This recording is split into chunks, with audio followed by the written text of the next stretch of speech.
Magandang buhay!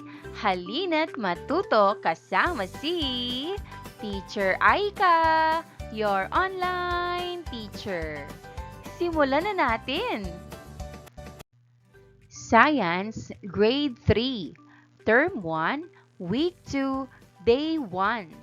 Topic: Use the senses to describe objects in the classroom.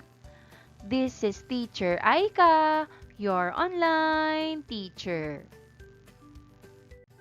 Learning competencies.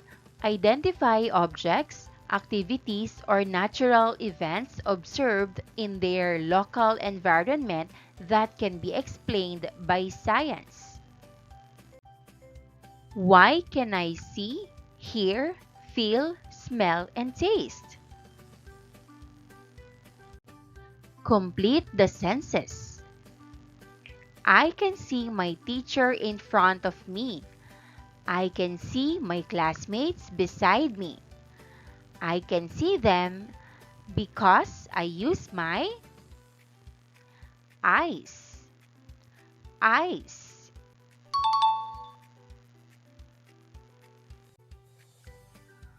I can hear my teacher in front of me. I can hear my classmates beside me.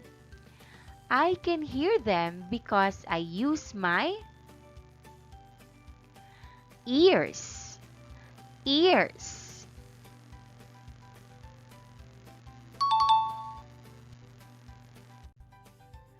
I can touch the chair I am sitting on.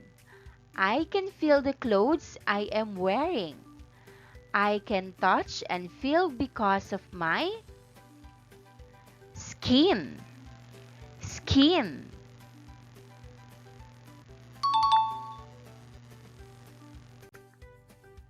I can smell the flowers in the garden. I can smell the soap when I wash my hands. I can smell because of my nose. Nose. I can taste the food I am eating. I can taste the juice I am drinking. I can taste because of my tongue. Tongue.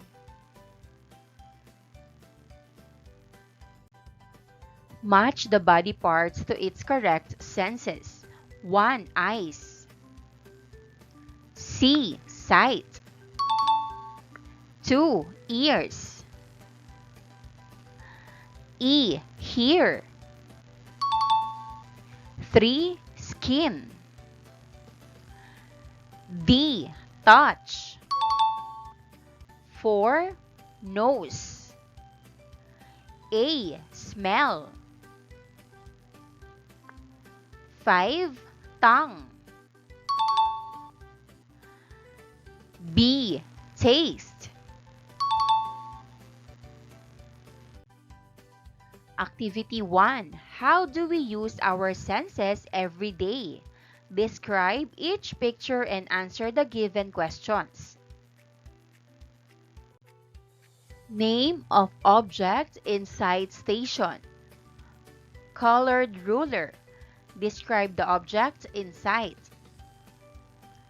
Guide questions. 1. What can you see about the object? 2. What is the color of the object? 3. Is the object long or short? 4. Is the object big or small? Name of object in touch station. Board eraser. Describe the object in touch. Guide questions. 1. What can you feel when you touch the object? 2. Is the object rough or smooth? 3. Is the object wet or dry? 4. Is the object hot, cold, or neither? Name of object in hearing station. Small bag of coins. Describe the object in hearing. Guide questions. 1. What can you hear from the object? 2. What does it sound like when you tap the object? 3. What does it sound like when you shake the object? 4. Is the sound it produces not loud or loud? Name of object in smell station. Soap. Describe the object in smell. Guide questions. 1. Can you describe the smell of the object in the picture? Do not smell the object directly. 2. Does the object smell good or bad? Describe the smell. Name of object in taste station. Mango. Describe the object in taste. Guide questions. 1. Can you describe the taste when you ate the object in the picture? Do not taste the picture directly. 2. Does it taste good or bad? 3. Does it taste sweet, sour, bitter, or salty? Answer the following questions after the lesson. 1. What color is the pencil's body? 2. Does the pencil make a loud or soft sound when you tap it on your desk? 3. Does the pencil feel smooth or rough when you touch it?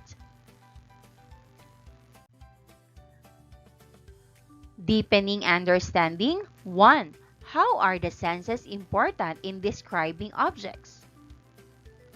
Answer. We use our 5 senses to learn more about things around us. These are sight, hearing, smell, touch, and taste. Sight. We use our eyes to see colors, shapes, and sizes. Example, we see that an apple is red and round.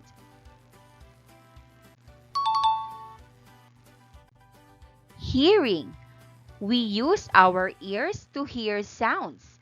Example, we can hear if music is loud or soft.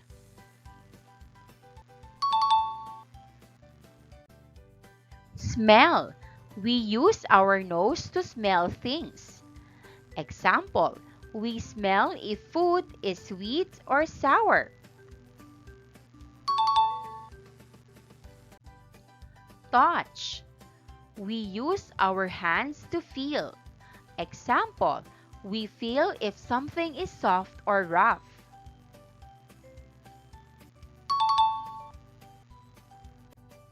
Taste. We use our tongue to taste. Example, we taste if a candy is sweet or sour.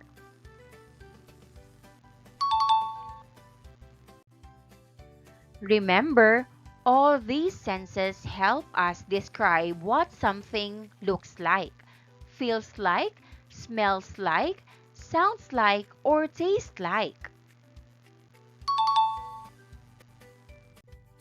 2. Which sense is more important? Answer. All our senses are important. Each one helps us in different ways. We need our eyes to read and see things. We need our ears to listen to people talk or to music. We use our nose to smell if something is good or bad. We need our hands to feel and know if something is hot or cold. We use our tongue to enjoy the taste of food.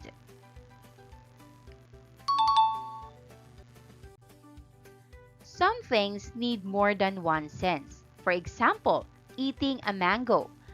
You can see that it is yellow. You smell its sweet scent.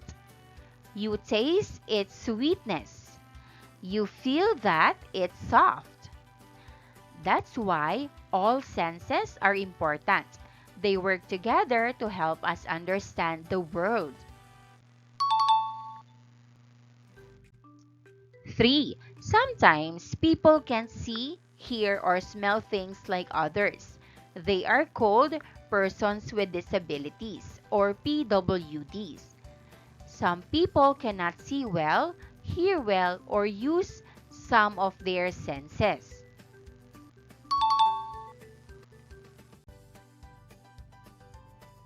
A person who cannot see can still listen and feel things to learn.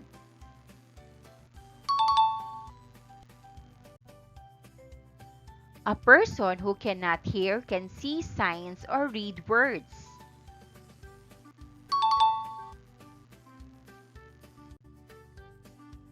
A person who cannot smell can use their eyes or hands to know things.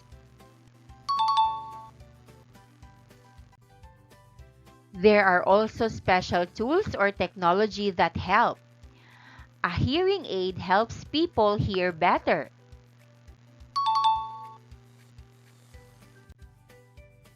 A cane helps blind people feel where they are going.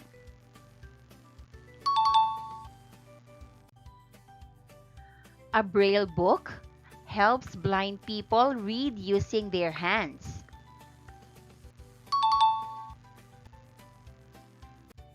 Keep in mind, we should always respect and help people with disabilities. They can do great things too.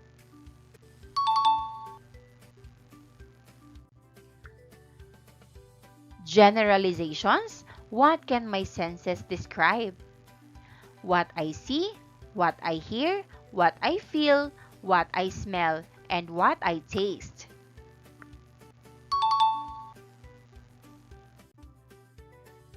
My senses can describe many things. I can see, hear, feel, smell, and taste. Directions. Use your sight, hearing, and touch to describe your pencil or pen. Answer the questions below. 1. What is the color of your pencil or pen? 2. When you tap it in your desk, is the sound loud or soft? 3. Does it feel smooth or rough when you touch it? Write 3 sentences describing a natural event that was not covered earlier.